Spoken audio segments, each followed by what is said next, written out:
Hello guys, and welcome to Profession Overview Guide. Today this is going to be a video on the warrior for Guild Wars 2.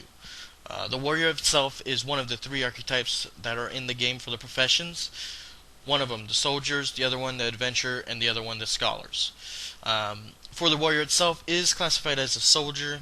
The soldiers are both the warrior and the guardian. They are two of the heaviest armored professions in the game, and they also are the only two professions that are able to carry both a warhammer and a mace. The warrior has a unique mechanic to it. It's the adrenaline. The adrenaline builds up as the warrior deals damage. When the warrior builds up enough adrenaline, they're able to use a burst skill. Now, depending on the adrenaline, depends on the burst skill damage. With that being said, the warrior also has the most weapon combinations that are allowed in the game as of right now. The weapon combinations are about 19, as well as the warrior being able to use unique skills that are only available to the warrior, which are banners and stances. Now, the banners themselves are kind of like an environmental weapon which you produce off of one of your skills. The banner you can either carry around or place it in the ground. The banner gives off a certain buff to all players that are around you, and with certain traits that you're able to upgrade in the game, you'll be able to deal damage every time you go ahead and equip a banner. Stances are skills that kind of gives the user itself a temporary bonus. An example, no damage for 5 seconds or blocking incoming attacks. Now, the warrior's weapons. For two-hand weapons, they have the hammer. The hammer does an AoE damage that staggers all of its opponents. They have the greatsword. It's a sweeping AoE, kind of like the scythe that was in Guild Wars 1. They also have the longbow that does AoE damage in long range. The rifle does heavy single target damage as well as conditions. Now, we could go on for the main hand weapons. Main hand weapons, you got the axe. The axe helps build quick adrenaline to be able to get off those burst skills as quick as possible. The sword, very quick and mobile, being able to bounce from target to target, as well as having a centerfold around bleeding. Maces. Maces are powerful weapons that also do a lot of stunning. Now, for the offhand weapons, you got the shield. Shield, pretty self-explanatory. More armor, blocks attacks. Warhorn. It helps build boons for your allies. Now, boons themselves are kind of like enchantments in World of Warcraft or enchantments in Guild Wars 1. They just call them boons in this game, kind of just like their special thing. For axes, it helps cause, they have a charge on it, same with adrenaline building as well. Swords themselves have cripples as well as riposte, which kind of blocks an attack and helps deal damage immediately afterwards. The mace also stuns. For aquatic weapons, they have the harpoon gun and the spear. Harpoon gun, long range, spear, close quarters. Now, finally but not least, are the burst skills for the adrenaline themselves for the warrior.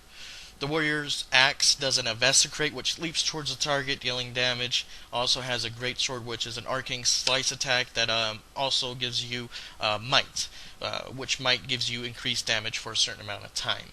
Depending on how much adrenaline, depends on how long the might stays on you. For the hammer, there's an Earthshaker jump that jumps to the location, dealing damage, and an AoE stun.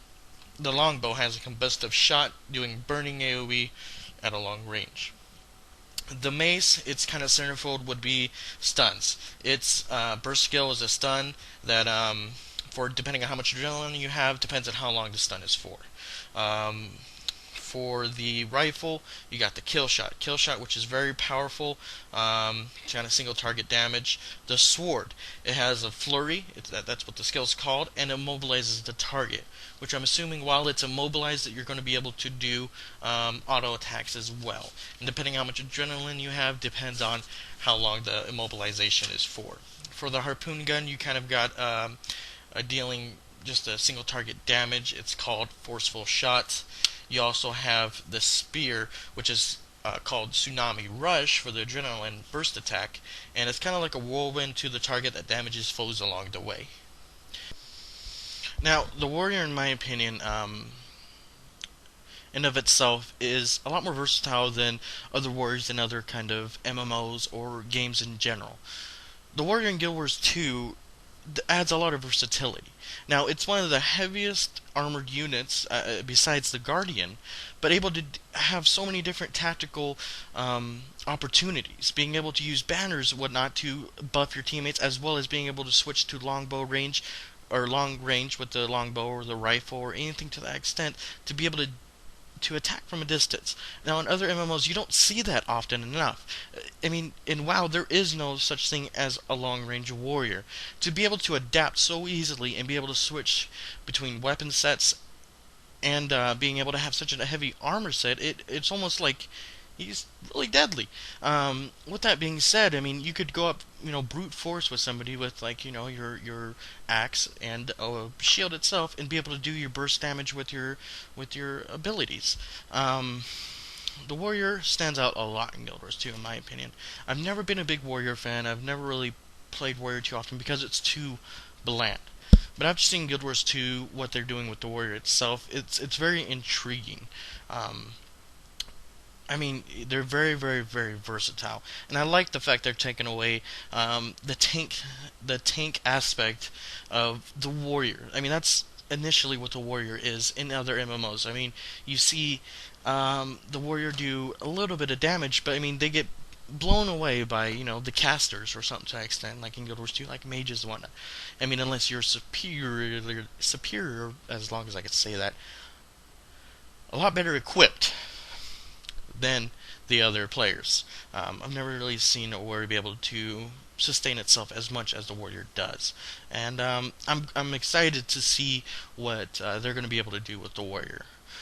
With that being said, I think that pretty much sums up my opinion on the warrior. Thank you guys for watching the video, and if you guys have any suggestions on any future videos or anything like that, just leave it in the comments below. I'll gladly take a look at them, and thank you guys for watching.